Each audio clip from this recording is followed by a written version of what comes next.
Hello everyone. First off, I'd like to apologize for my absence and the long time it's taken to get another vlog on. But as you saw in my last vlog, I spent some time in hospital, and since then things have been a bit chaotic, but now it's settled and I can have a chat with you again. Last time I promised that I would focus specifically on anxiety, and today we're going to start with just some introductory remarks, and as we move forward with the different presentations we'll deal with certain aspects in detail. So welcome, nice having you here, and those of you that are here for the first time, I really hope that you enjoy this presentation. Feel free to go and watch the previous logs on my webpage called Overcoming Life's Challenges. Let's get started. Anxiety, what does that mean? Well, in simple terms, it means the feeling we get if we perceive something to be threatening. And this is important, that we're dealing here with an interpretation. For example, we have a dark room, the child in its bed comes running to your room and says, "Mom, there's a dragon under my bed." Now, it's the child's perception that there's a dragon, hence the scary feeling, but we know that it isn't true, and it is so that sometimes, especially excessive anxiety, can make us interpret things inaccurately. But more of that later. So, where does anxiety start? Well, it's important to emphasize that we all have anxiety. Every person has a lesser or greater degree of anxiety. And having that is not a bad thing, because it's a protective mechanism. It keeps us safe. It helps us to do the right thing.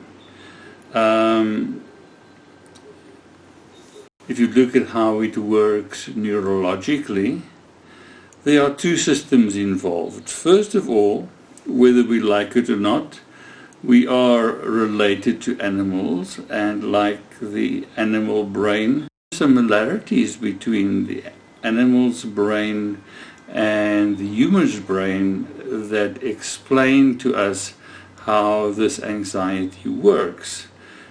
Now, first, which is more a primitive area of the brain, it developed first and is similar to the primitive area in animals. That area of the brain governs a lot of our sort of autonomic functions. That means the way my digestive system works, the way that my heart beats, my breathing, all the things that keep me. So in the lower part of the brain, there are two specific little organs which mirror each other. There's one at the bottom of the left brain, and there's one at the bottom of the right brain. And this is called the amygdala. Yeah, nice name, amygdala. Imagine calling your child that. So the amygdala's function is simply to raise alarm. And we see this in animals, we see this in ourselves. We don't necessarily know what the alarm is about, but we have the sense that there's something threatening. But as I've said, this bottom part, the amygdala, doesn't interpret that particular stimulus. It just sends the message up into the brain saying there's danger. Now, this is the bottom part. The top part is in the precortex, which is this area over here, which is the last area of the brain to have developed. It's, in terms of our evolution, one of the newest areas of the brain. Something which animals don't have, to the extent that we do. And it's this part of the brain called the precortex, which has to make an interpretation and make a decision about whether it wants to take action or not. Sometimes the precortex may decide, this isn't worth my trouble, don't worry about it, it's okay, I just need to do ABC. Fine, no problem.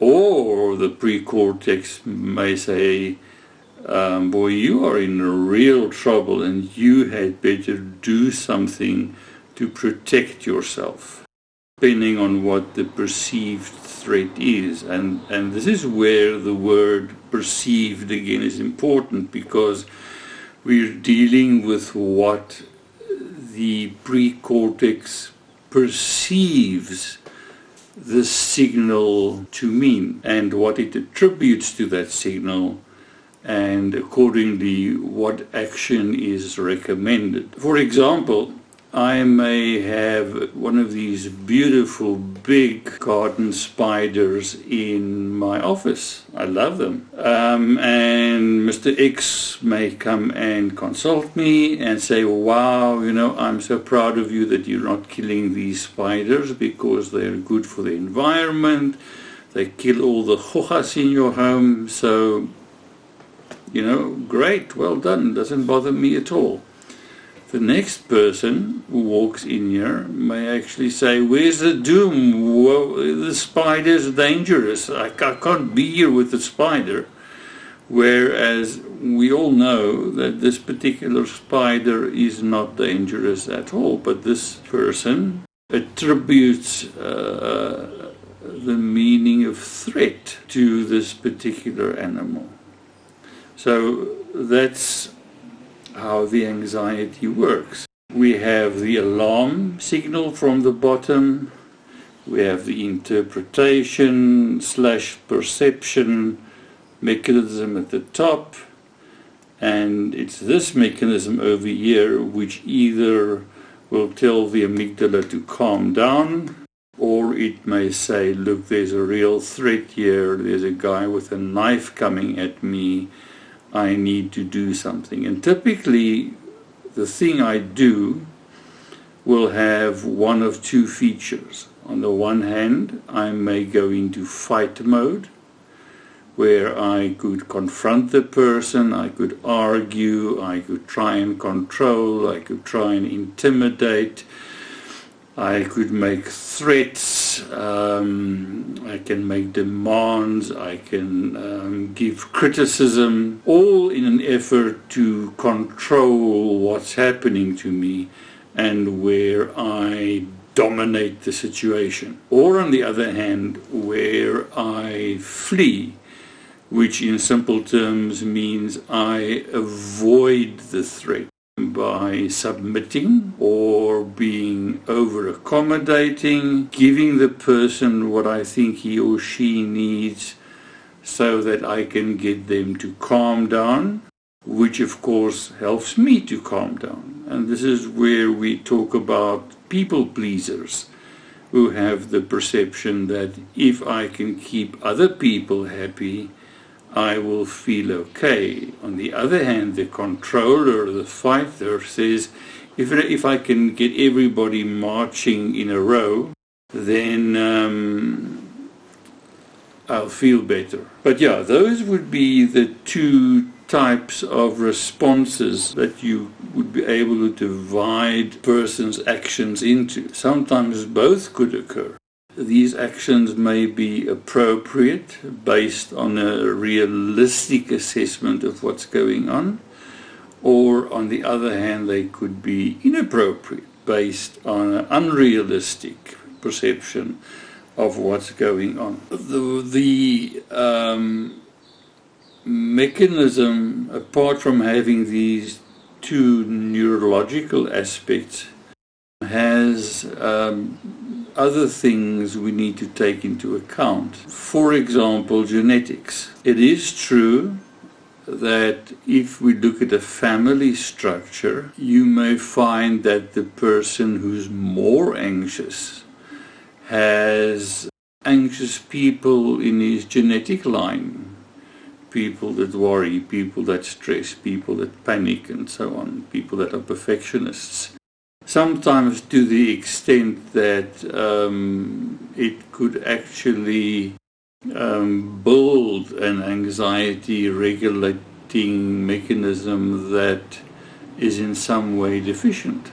This group of people with the genetic predisposition are in a way more vulnerable to excessive anxiety, because ultimately their amygdala may be a bit overactive in sending alarms, and the person may be more prone to interpreting things as overly threatening. On the one hand, we've got this potential genetic vulnerability. Secondly, the way that we perceive potential threats when we interact with our environment. I think COVID is a very good example where because of the lack of structure it's introduced, the lack of predictability it's introduced, the fact that one cannot forecast how things will work out, the fact that your pre-COVID stress regulating mechanisms don't work for the current situation because they weren't designed for that. The loss of financial income, the closure of businesses, all of these things in the environment present a potential threat, and it's quite likely that the more anxious person would find it difficult to process this. So when we try and understand our own anxiety, it would be important to reflect on the one hand, what are the people in my family? What are their characteristics? Which of these characteristics do I share? On the other hand, what are the things that have happened to me that have provoked my anxiety, especially excessive anxiety? And what do I need to do to manage that? It's important to emphasize that there's good anxiety or healthy anxiety, and there's debilitating anxiety. As I said from the outset, we all have some level of anxiety.